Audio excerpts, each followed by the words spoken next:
O livro do profeta Ezequiel. Ezequiel era um sacerdote que estava morando em Jerusalém quando aconteceu o primeiro ataque babilônico na cidade. E eles pouparam a cidade, mas capturaram um grupo de prisioneiros israelitas e os levaram para o exílio. E Ezequiel estava entre eles. O livro começa 5 anos depois de tudo isso, e Ezequiel está sentado na margem de um canal de irrigação perto de seu campo de refugiados israelita. E é o seu aniversário de 30 anos, justamente o ano em que ele teria se tornado sacerdote em Jerusalém. E então, de repente, Ezequiel tem a visão de uma nuvem de tempestade se aproximando. E dentro da nuvem estão 4 criaturas estranhas que têm asas estendidas se tocando. E cada uma dessas criaturas tinha 4 faces e ele viu 4 rodas, uma perto de cada criatura. E então ele viu que as asas das criaturas estavam segurando essa plataforma deslumbrante e na plataforma existe um trono. E sentada naquele trono está uma criatura humana, brilhante, envolta em fogo. E então, de repente, Ezequiel percebe o que está vendo. Ele chama de a semelhança da glória do Senhor. É Deus na sua carruagem real. A palavra glória em hebraico é kavod e significa pesado ou significativo. Os autores bíblicos usam essa palavra para descrever a aparência física e a manifestação do significado de Deus quando ele aparece pessoalmente. Essas imagens na visão são muito semelhantes ao que aconteceu quando Deus apareceu no Monte Sinai no livro de Êxodo. E também é muito semelhante às representações da presença de Deus sobre a Arca da Aliança. E isso é a coisa que mais choca sobre a visão de Ezequiel. O que a glória de Deus está fazendo na Babilônia? Supostamente deveria estar acima da Arca da Aliança no Templo de Jerusalém. E assim, a primeira seção do livro começa explorando essa questão, quando Ezequiel começa a acusar Israel de rebelião. Então, primeiro Deus fala com Ezequiel dentro da carruagem, e ele o comissiona como profeta. Ezequiel deve acusar Israel por ter quebrado o acordo da aliança com Deus de 2 maneiras. Israel tornou-se fiel a outros deuses e tem adorado ídolos. E isso tudo levou a uma injustiça social e violência desenfreada. E como resultado, Deus nomeia Ezequiel para advertir o povo. O primeiro ataque babilônico que levou Ezequiel ao exílio será igualado por um outro. E Jerusalém, o seu templo e todos que moram ali enfrentam a destruição iminente. E assim, Ezequiel usa palavras e outras coisas mais para transmitir a sua mensagem. Ele também atua peças de simbolismos. Esses eram uma forma de teatro de rua. Ezequiel saía em público e começava a se comportar de uma forma extremamente bizarra, que se assemelhava a uma parábola da sua mensagem profética. Ele teria que construir um modelo minúsculo de Jerusalém e atuar o ataque que viria sobre ela.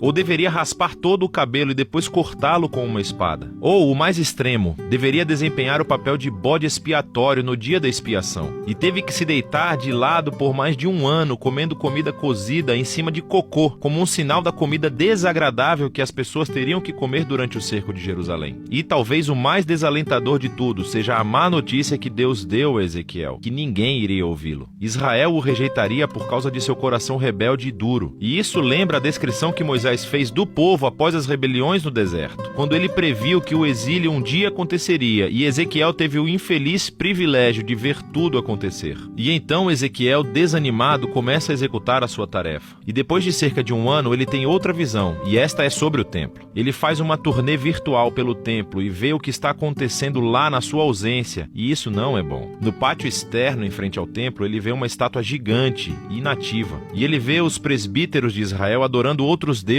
tanto fora como dentro do templo. E então ele vê as mulheres de Israel que estão adorando a um deus babilônico chamado Tamuz. E a visão termina com a gloriosa carruagem do trono de Deus se afastando para cima e para longe do templo. Está indo embora, indo para o leste, indo em direção à Babilônia. E assim, no capítulo 11, chegamos a ver por que e como a glória de Deus apareceu para Ezequiel na Babilônia. A idolatria de Israel e as suas violações da aliança se tornaram tão flagrantes e ofensivas que Deus abandonou seu templo. Eles o afastaram e ele os entregou à destruição. Mas Deus não abandonou seu povo. Ao contrário, ele vai para o exílio com eles. E assim, no final dessa visão do capítulo 11, Deus promete que ele enviará um remanescente de Israel de volta à terra. E ele vai transformá-los, removendo o coração de pedra e dando-lhes um novo coração de carne, para que eles possam amar e verdadeiramente seguir o seu Deus. Esse é um pequeno vislumbre de esperança e é submergido rapidamente sob a realidade da destruição iminente. Mas o capítulo 11 é uma uma transição fundamental e nos ajuda a entender como o restante do livro foi projetado. Assim, as próximas 3 sessões são cheias de anúncios do julgamento de Deus, primeiro sobre Israel, depois sobre as nações ao redor de Israel e depois sobre a própria Jerusalém. Mas depois disso, a esperançosa conclusão do capítulo 11 se desenvolve nas 3 últimas sessões do livro. Primeiro, a esperança para Israel, depois para as nações e depois para toda a criação. Os capítulos 12 a 24 focam no julgamento de Deus chegando a Israel, e essa é uma coleção de poemas e artigos. E aqui, Ezequiel mostra seu gosto por parábolas e alegorias. Ele descreve Israel como um bastão queimado, inútil, ou como uma esposa rebelde, ou como um perigoso leão furioso que é capturado, ou como 2 irmãs promíscuas. Estas são todas representações da rebelião sem sentido de Israel e da idolatria que resulta na sua ruína. Nessa sessão, Ezequiel também age como um advogado. Ele começa argumentando que, em primeiro lugar, a destruição de Jerusalém é merecida, resultando de séculos de violação da aliança. E mesmo que as pessoas mais justas do mundo, como Noé, Daniel ou Jó, estivessem vivas e orando para que Deus poupasse Israel, Deus não aceitaria suas orações. É tarde demais. E assim, a bondade de Deus, na verdade, exige que ele traga justiça a essa geração de Israel. O exílio se tornou inevitável. Eles chegam ao ponto sem retorno.